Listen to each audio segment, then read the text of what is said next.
اور یہ سونے سے پہلے روزانہ پڑھنا ایک دستور العمل ہے۔ بسم اللہ الرحمن الرحیم۔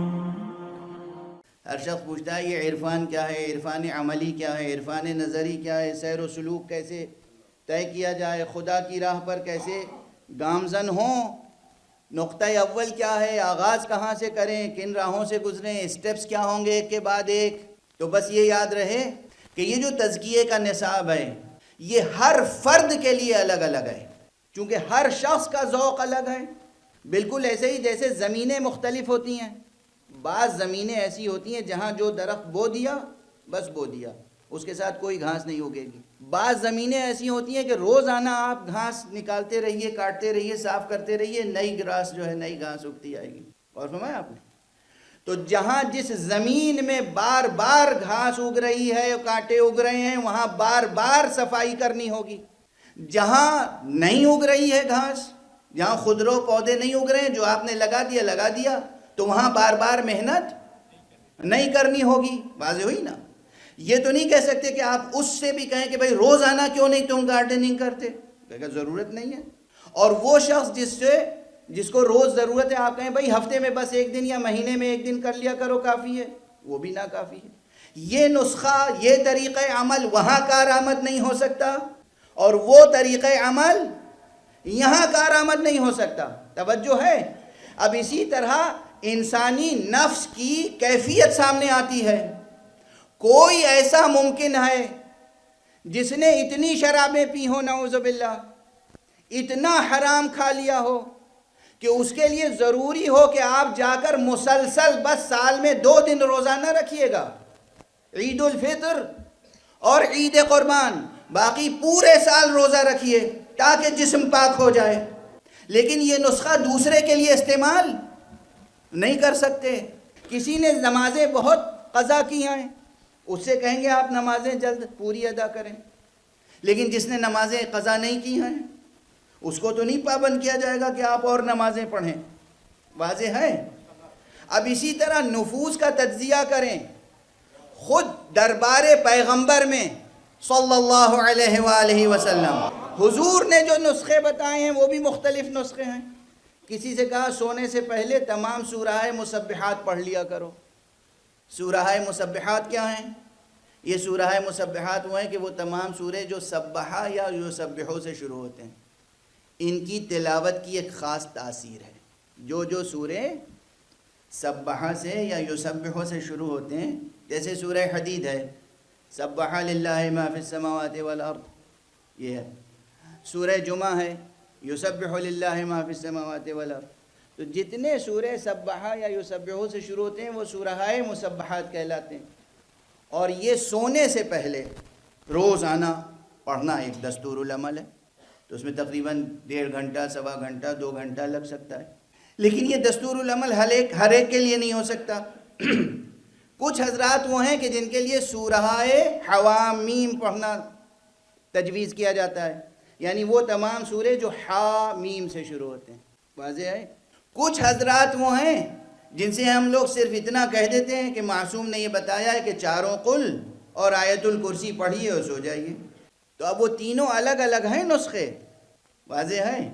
اب اس سے اندازہ ہوتا ہے کہ کس کو کون سا نسخہ ملا، کس نے کس نسخے پہ عمل کر کے کامیابی حاصل کی، اس سے اس کے نفس کی بلندی کا بھی اندازہ ہوتا ہے۔ یہیں سے ایک اشارہ ملتا ہے کہ آخر ایمان کے درجوں میں 10ویں درجے اور سب سے بلند درجے پر سلمان فارسی کیوں نظر آتے ہیں۔ مشہور حدیث ہے کہ ایک مرتبہ پیغمبر اکرم صلی اللہ علیہ وآلہ وسلم نے ارشاد فرمایا کہ تم میں سے کون ہے جو ہمیشہ روزے رکھتا ہے؟ تم میں سے کون ہے جو ہر شب پورا قرآن ختم کر کے سوتا ہے؟ تم میں سے کون ہے جو ہمیشہ تمام رات عبادت کرتا ہے، نمازیں پڑھتا ہے؟ اب روایت میں تو یہی ہے کہ ایک ہاتھ بلند ہوا بس۔ مکمل تعداد کتنی ہے وہ تو کتابوں میں ہے۔ کیا خوبصورت لفظ آپ نے کہا، مکمل تعداد تو یہی سمجھ لیجئے کہ بے شمار ہے، لیکن ایک ہاتھ اٹھا اور وہ جناب سلمان فارسی کا تھا۔ کہا یا رسول اللہ، میں ہمیشہ روزے رکھتا ہوں اور رات بھر عبادت کرتا ہوں اور قرآن ختم کیے بغیر نہیں سوتا ہوں۔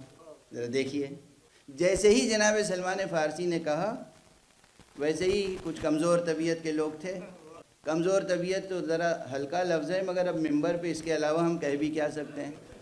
یہ پہلے ہی دن میں نے عرض کیا ہے کہ بھئی زبان کا ایک معیار ہوتا ہے، وہ معیار ہمیشہ محفوظ رکھنا چاہیے. اہل بیت کے چاہنے والوں کی شان یہ ہے کہ ان کا کردار بھی پاک ہوتا ہے، ان کی زبان بھی پاک ہوتی ہے. یہ جملہ یاد رکھیے، آیت تطہیر پڑھنے والوں کی زبان بھی پاک ہونی چاہیے. بہرحال تو وہ کمزور جو افراد تھے، جیسے ہی جناب سلمان فارسی نے کہا، سلسلہ یاد ہے نا ذہن، جیسے ہی جناب سلمان فارسی نے کہا کہ یا رسول اللہ میں ہمیشہ روزہ رکھتا ہوں، تمام شب عبادت کرتا ہوں، اور کبھی سوتا نہیں جب تک کہ قرآن مجید ختم نہ کر لوں. بچوں جوانوں، تمہیں دنیا کمانی ہے، دنیا کو مسخر کرنا ہے، دنیا کو اپنی مٹھی میں نہیں چٹکیوں میں رکھنا ہے.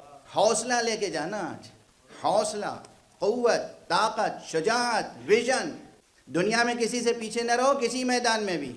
جب کسی میدان میں کہہ رہا ہوں تب کانٹیکسٹ جو ہے وہ بتا دیتا ہے کہ اچھے میدان مراد ہیں. ظلم کے میدان میں آگے نہ بڑھنا، لیکن کسی بھی میدان، خاص طور سے علم کی دنیا، خاص طور سے علم کی دنیا، علم کی طرف سے غفلت نہ ہو. ابھی ایک دو جملے ذہن میں آ رہے ہیں، عرض کروں گا. تو یہ نسخے اس لیے یاد رکھنے ہیں کہ جب آپ دنیا میں مشغول رہیں گے بظاہر، حالانکہ میں کہہ چکا کہ جب آپ دنیا میں کمائیں گے بھی نا تو اس کا ثواب ملے گا. آپ حلال روزی کمانے کے لیے گھر سے نکلیں گے، اس کا ثواب ملے گا. اگر بیوی بچوں کے پیٹ کو پالنے کے لیے، ان کی ضرورتوں کو پورا کرنے کے لیے، اس نیت سے کہ ہم کسی کے سامنے ذلیل نہ ہوں، رسوا نہ ہوں، کسی کے سامنے دست سوال دراز نہ کریں، ہم گدا گری نہ کریں. اللہ نے ہمیں مومن اور مسلمان بنا کے بھیجا ہے، تو اللہ نے ہر چیز کا ہمیں اختیار دیا ہے، مگر کسی غیر خدا کے سامنے ذلیل ہونے کا اختیار نہیں دیا. کسی غیر خدا کے سامنے ذلیل ہونے کا اختیار نہیں دیا ہے. یہ حدیث قدسی کا مضمون ہے. اگر اس نیت سے کہ ہم غیر خدا کے آگے سوال دراز کر کے اپنے خدا کو رسوا کریں گے، توجہ ہے، میں کسی کو ملازم رکھوں اور وہ میرا ملازم آپ کے ہاں جا کے بھیک مانگ رہا ہو، ذلت کس کی ہے؟ کس کی ذلت ہے؟ غور فرما رہے ہیں آپ؟ تو خدا کی مخلوق، خدا کا بندہ، بطور خاص خدا کا کلمہ پڑھنے والا اگر کہیں جا کے دست سوال گدا گری کے لیے دراز کرتا ہے تو یہ اپنے خدا کو رسوا کر رہا ہے. اس لیے اگر آپ کو بحیثیت انسان، بحیثیت مسلم، بحیثیت مومن اپنی ڈگنیٹی کو برقرار رکھنا ہے، کمانا ہے، تو یہ کمانے کے لیے گھر سے جب آپ نکلیں گے تو خدا کی قسم فرشتے آپ کے قدموں کے نیچے پر بچھائیں گے. کیا سمجھتے ہیں؟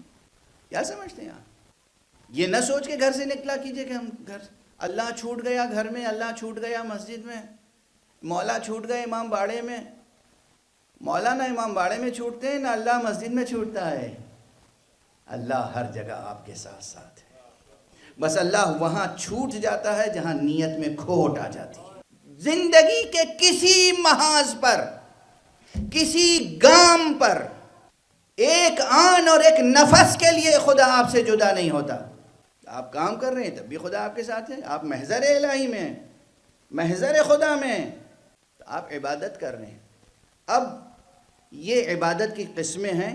آپ چاہتے ہیں ہر قسم کی عبادت ہو، تو تلاوت بھی ایک قسم ہے، نماز بھی ایک قسم ہے، روزہ بھی ایک قسم ہے، کمانا بھی ایک قسم ہے. بھولے گا تو نہیں ہے سبق.